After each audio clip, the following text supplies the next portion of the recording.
दोस्तों, आज मैं आप लोगों से जो डिस्कस करने वाला हूँ कि हमारा जो स्कूल कॉलेज यूनिवर्सिटी का फर्नीचर होता है उसको बहुत सारे लोग डिस्ट्रॉय या डंप कर देते हैं। तो उसको हम लोग डिस्ट्रॉय ना करें, डंप ना करें, तो इससे हमारा हज़ारों रुपए भी बचेगा। इसके साथ साथ हमारे जो देश में बहुत सारी चीज़ें इधर उधर ख़राब हो रही हैं वो भी बच जाएगा।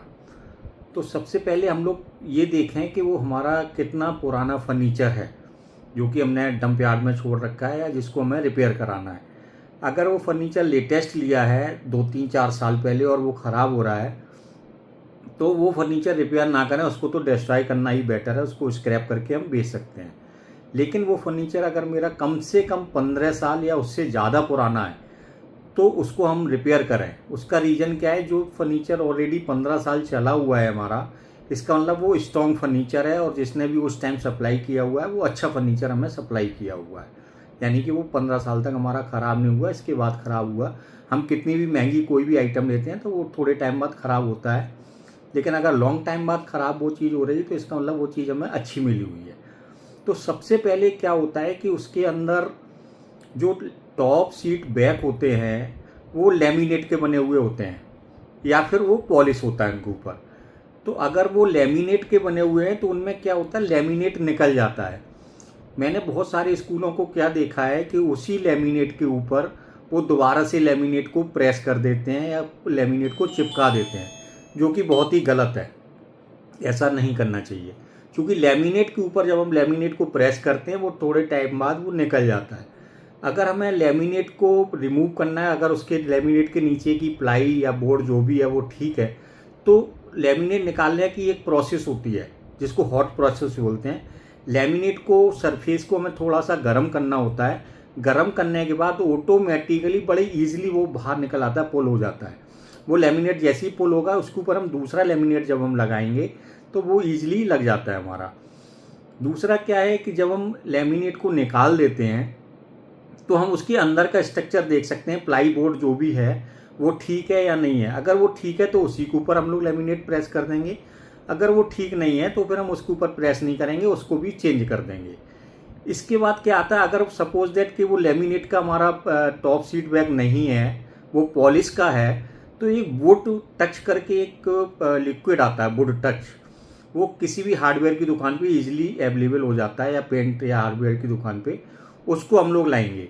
उसको लाने के बाद कोई भी अननोन पर्सन जो कारपेंटर ना हो, पेंटर ना हो, पॉलिश करने वाला ना हो, उसको एक हम छोटा सा ब्रश दे देंगे 3 इंच का। उस ब्रश को देने के बाद उससे कहेंगे कि इसको सारे विनियर के ऊपर लगा दे वो। तो जब वो विनियर के ऊपर उसको लगा देगा तो वो एकदम नए जैसी फिनिश उसको देगा। और अगर सपोज दैट उसकी बीडिंग निकल गई है साइड से या मार्जिन निकल गई तो हम मार्जिन और बीडिंग को दोबारा से लगा देंगे, तो वो हमारा दोबारा से नया जैसा फर्नीचर आ जाएगा, हो जाएगा।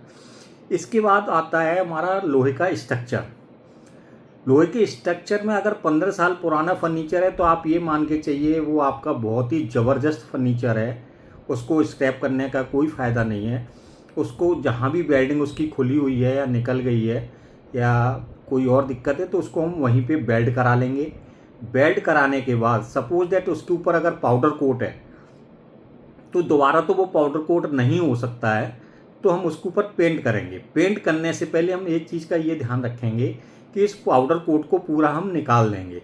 उस पाउडर कोट को निकालने के बाद उस पर दोबारा से स्प्रे पेंट हम कर देंगे, इनेमल पेंट कर देंगे, तो वो मेरा नया जैसा दोबारा से हो जाएगा और उसमें वही टॉप सीट बैग हम दोबारा से कस देंगे। तीसरी चीज़ आती है कि हम उसकी फिटिंग कैसे करें। अगर सपोज दैट उस पर हमारी फिटिंग स्क्रू की है तो हम स्क्रू ना करके इस बार जब हम उसको पुराने फर्नीचर को नया बनाएंगे तो हम नट बोल्ट की फिटिंग करें। हमेशा मैंने पहले भी और भी वीडियो में बताया कि नट बोल्ट जब भी हम लें कैरिज नट बोल्ट लें। कैरिज नट बोल्ट की खासियत क्या होती है, इसमें ये एक नट ऑलरेडी इसके टॉप के ऊपर लगा रहता है और इसका जो टॉप होता है वो राउंड टॉप होता है। इसके ऊपर कोई भी बच्चा अगर बैठता है तो वो छुपता नहीं है और ये जैसे ही इसको हम टाइट करेंगे तो वो ऑटोमेटिकली टाइट हो जाता है और वो जो ये ऊपर वाला नट है ये उसको ग्रिप कर लेता है बहुत ज़बरदस्त तरीके से। तो इजीली अगर कोई इसको हाथ से खोलना चाहे कसने के बाद तो वो नहीं खुलता है। और एक कमी मैंने और देखी है, लोग रबर के शूज़ ये यूज करते हैं। ये रबर के शू हम कभी भी यूज ना करें। क्योंकि जब इसके ऊपर आयरन के हमारा होलो स्ट्रक्चर डलता है तो थोड़े टाइम बाद ये कट जाते हैं। इसीलिए हमने ये स्पेशल बनाए हुए हैं शू। ये शू क्या होता है, उसके स्ट्रक्चर के अंदर चला जाता है और ये जो पार्ट है ये पीवीसी है हमारा। ये पीवीसी हमारा कभी कटता नहीं है। दूसरा, किसी भी साइज का अगर होगा तो ईजिली वो उसको ग्रिप कर लेगा। तो इस तरीके से हम किसी भी पुराने फर्नीचर को नया बना सकते हैं। और अगर इन सब चीज़ों को करने के लिए आप लोगों को कहीं कोई दिक्कत आती है, परेशानी आती है, तो मेरे इसमें नंबर दिए गए हैं, उन नंबर पे आप लोग हमें फ़ोन कर सकते हैं। हम आपको सजेस्ट भी कर देंगे कि आपको कैसे इसको नया बनाना है। दूसरा, अगर आप ये चाहते हैं कि हम लोग इसको आपको पुराने फर्नीचर को नया कर दें, तो उसके लिए मेरी टीम वहाँ पे जाएगी। टीम पूरा आपका मटेरियल चेक करेगी। चेक करने के बाद आपको एस्टीमेट दे देगी।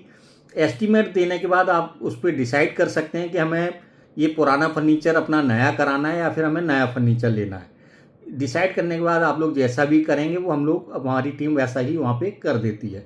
कोशिश ये करें, अगर 15 साल से ज़्यादा पुराना फर्नीचर है उसको हम रिपेयर कराएं। अगर हमने लेटेस्ट लिया है तो वो उस पर टूट फूट हो गई, ख़राब हो गया है, तो उसको स्क्रैप करने में ज़्यादा बेटर होता है। अगर आपको ये मेरा सारी सजेशन ठीक लगी हो तो मेरे इस चैनल को सब्सक्राइब करें, लाइक करें और शेयर करें। Thank you.